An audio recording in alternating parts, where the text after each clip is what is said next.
Vandag begin ons met die laaste groot gedeelte van Paulus se brief aan die Romeine. Nadat Paulus vir die een hoofstuk na die ander gepraat het oor die verlossing uit genade, gaan hy in Romeine 12 oor om te verduidelik watter verskil dit in die lewe van 'n gelowige maak. En hy begin met die volgende woorde: En nou doen ek 'n beroep op julle op grond van die groot ontferming van God. En dit is asof Paulus wil sê, dit is nou alles goed en wel, hierdie verlossing en genade, maar daardie liefde en barmhartigheid van God kan jou nie onveranderd laat nie. En dit is miskien die hart van ons geloof, maar dit maak 'n appel op ons. En daarom, op grond van die groot barmhartigheid van God, gee julleself aan God as lewende en heilige offers wat vir hom aanneemlik is. Dit is die wesenlike van die godsdiens wat julle moet beoefen. Paulus skryf aanvanklik die woorde vir mense wat die godsdienstige gebruik van offers ken, of hulle nou tevore Jode of heidene was.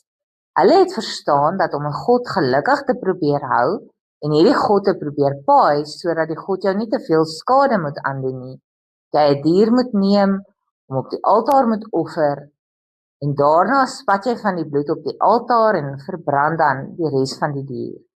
En dit is in daardie wêreld die essensie van godsdiens gewees. Maar nou sê Paulus, nee. Eerstens hoef ons God nie te paai of te probeer keer dat God ons straf nie. Die hart van ons geloof is juis dat hy groot is in sy liefde, genade en barmhartigheid. Tweedens is die essensie van ons diens aan God, ons antwoord aan God, nie 'n onwillige dier wat moet sterf nie. En daar is wel 'n offer ter sprake, maar dit is jouself. Jy lewe vir hierdie God. Sy barmhartigheid het jou so geraak, dat jy nie anders kan as om vir hom te lewe nie. Die realiteit is dat elkeen van ons as mense begeer om in beheer te wees van ons eie lewe. Ons wil die finale sê hê. Maar Paulus sê ook vir ons dat ons reaksie op God se liefde en genade juis is om af te klim van die troon van ons lewe, sodat Jesus daardie plek kan inneem.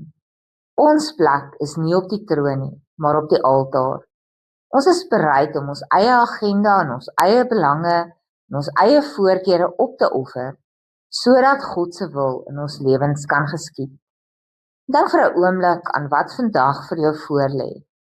Gaan vandag iets wys van hoe jy op die troon van jou lewe sit, of self sê wat sal en wat sal nie?